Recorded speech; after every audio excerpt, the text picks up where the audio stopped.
In a small town, nestled between rolling hills and whispering rivers, lived a little girl named Anu. She was curious, wide-eyed, and saw magic in everything around her. A puddle after the rain, a story from a stranger, a song carried by the wind. Come, walk with Anu. Listen, feel, and remember, because every story begins with a curious heart. And Lonas Television by Anusha Pereira. Aunt Lona was Anu's neighbor. Her family came from Dutch people long ago, and everyone in the village said they looked a little different, with fair skin and light hair. But what made Aunt Lona truly special wasn't how she looked. It was her kind heart. At that time, no one in the village had a television, except Aunt Lona. Hers was a small black and white set that sat proudly in the corner of the living room. Every evening, the children from the neighborhood gathered at her house to watch it.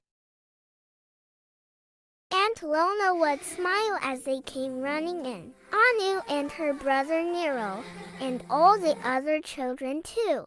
Her own kids, Tiny, Susie, Anselm, and little Tika, would make space on the floor, and everyone sat cross-legged, eyes wide, waiting for the show to begin.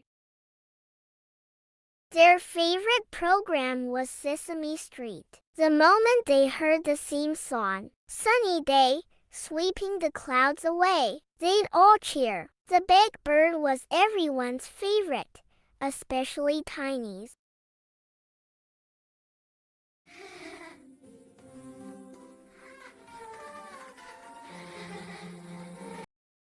Aunt Lona always served the children sandwiches with butter and jam. They ate them happily, crumbs on their cheeks, while the flickering black and white screen filled the room with laughter.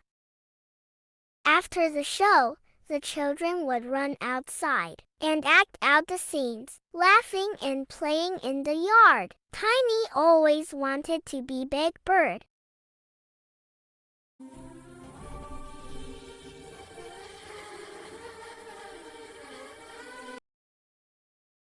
But one day, something changed. Aunt Lona fell ill. At first, she said it was just a small fever, but as days passed, she grew weaker. The whole village worried. People brought her soup and medicine, and the children made little cards, wishing her to get well soon.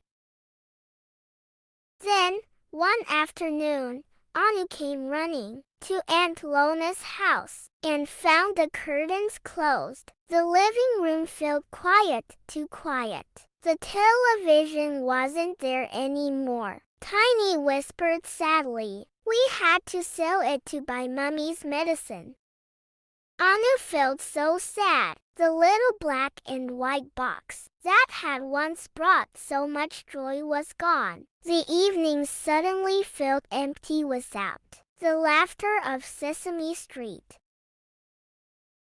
But Anu and Nero didn't stop visiting. They still came to see Tiny and her siblings, bringing guava fruits from their garden and stories from school.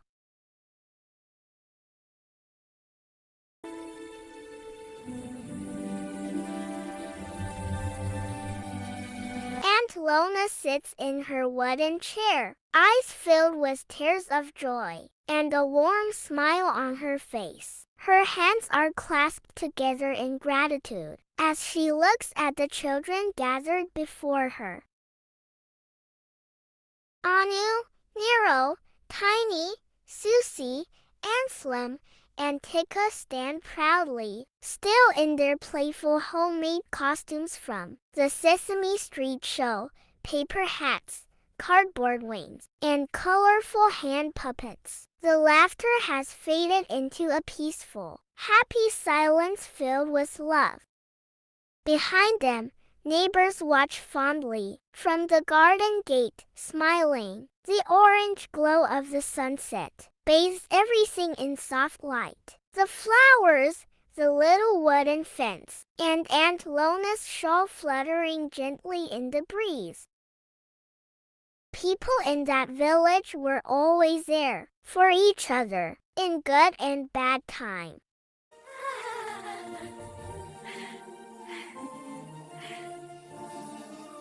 And that brings us to the end, another chapter in the tale of Anu. But the journey doesn't end here. Join us soon for another thrilling story, right here on the channel.